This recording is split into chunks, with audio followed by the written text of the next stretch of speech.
C'est la mauvaise nouvelle économique du jour et elle concerne l'usine Valeo Systèmes Électriques, installée rue François Sever au sud d'Angers.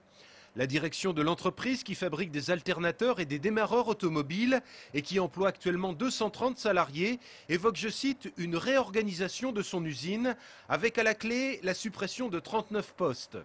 Cette même direction souhaite travailler avant tout sur des départs volontaires. Les syndicats parlent eux de leur côté d'une situation qui débouchera immanquablement sur des licenciements. Cette réorganisation de l'usine a été confirmée hier lors d'un comité d'entreprise. En fin de semaine, Valeo a également annoncé 163 suppressions de postes sur son site de Châtellerault dans la Vienne. En décembre dernier, l'équipementier automobile tablait d'ailleurs sur 1600 suppressions de postes dans ses diverses usines réparties sur le territoire national. On a l'impression que c'est un dinosaure. C'est vrai, ça fait une grosse bestiole. La comparaison vaut ce qu'elle vaut, mais elle a au moins le mérite d'être imagée. Depuis plusieurs jours déjà, le chantier de déconstruction de l'ancien siège social du Crédit Agricole, boulevard de Coubertin à Angers, suscite la curiosité. Ce bâtiment, inauguré dans les années 70 par un certain Jacques Chirac, alors ministre de l'Agriculture, avait fait son temps et les responsables de l'établissement bancaire ont décidé de le remplacer par un nouvel équipement flambant neuf. Mais avant de laisser opérer les grues sur cet ensemble de plus de 30 mètres de haut, il a fallu passer par tout un travail préparatoire. Il y a une phase de nettoyage du bâtiment intérieur où on cure tous les polluants et tout ce qui peut gêner après dans la démolition, quoi. Parce qu'après, comme on recycle tout le béton et tout, tous les polluants sont extraits du bâtiment. Début septembre, les 350 salariés du site ont donc quitté leur ancien immeuble pour prendre possession de la nouvelle construction implantée juste à côté. Cette fois-ci, l'architecture est totalement différente, avec beaucoup plus d'espace et de lumière et des préoccupations environnementales prises en compte. Vous voyez que c'est un bâtiment qui est transparent, qui est ouvert aussi sur l'environnement, et même avec l'environnement qui pénètre au cœur de ce bâtiment, puisque vous avez vu qu'il y a des jardins intérieurs. La déconstruction de l'ancien bâtiment devrait être terminée au milieu de la semaine prochaine. Les paysagistes pourront alors prendre le relais pour remodeler le site. En juin prochain, voilà d'ailleurs la physionomie qu'il offrira, vue du boulevard de Coubertin.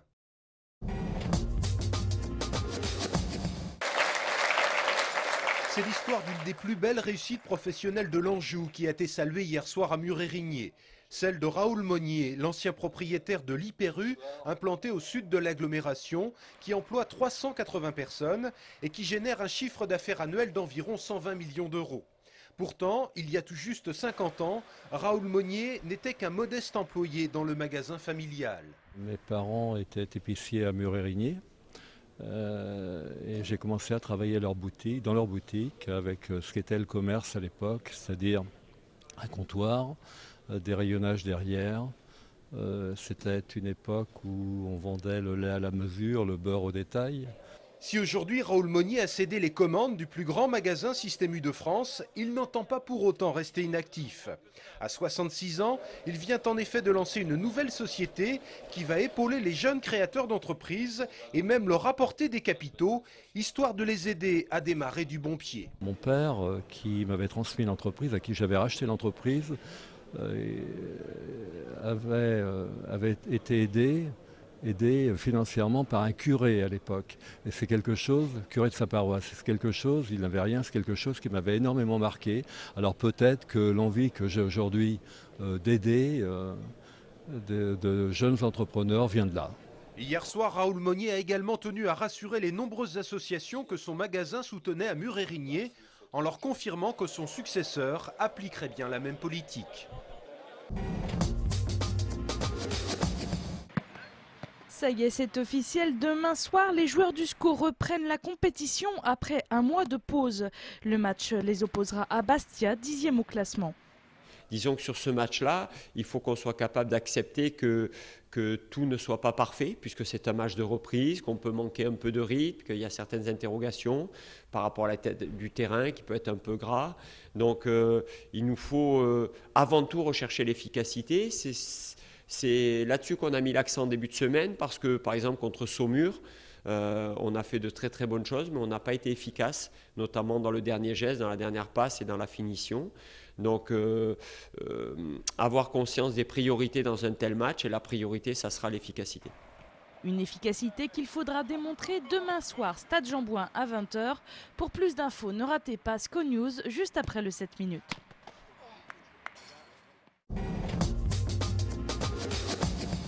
Des sacs entièrement recyclables composés d'amidon de pommes de terre, une alternative aux sacs plastiques plutôt intéressante. Ce produit est proposé par l'entreprise Bouiron Emballage, située dans le Maine-et-Loire, qui s'expose en ce moment au Cival d'Angers. Le sac en amidon est un produit très à la mode, dirons-nous, dans le sens où il est 100% biodégradable et 100% compostable. Celui-ci est le sac le plus propre du marché. Le problème est le coût du sac. Un coût évidemment plus important puisque le sac amidon coûte en moyenne 5 fois plus qu'un sac en plastique. Au Cival, les producteurs sont nombreux à être intéressés par ce produit, mais peu passent commande. L'avantage, c'est d'avoir une belle image de marque dans notre bassin de production. Je pense qu'il est surtout là. Après, au niveau du porte-monnaie, il faut mettre les moyens et c'est pas toujours évident. Est-ce que c'est plus cher qu'un sac en plastique ? Oui, c'est nettement plus cher. On n'a pas une politique malheureusement incitative en France.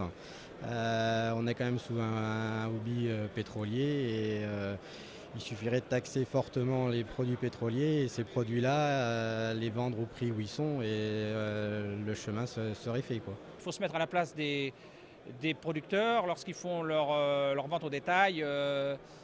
Mettre un produit qui est 5 fois plus cher pour mettre 2 tomates, je me mets à leur place, c'est pas non plus évident. Un sac écologique qui intéresse beaucoup de monde mais qui ne connaît pas encore de franc succès. Pour cela, il faudrait des écotaxes favorisant ce type d'emballage comme c'est le cas dans d'autres pays d'Europe.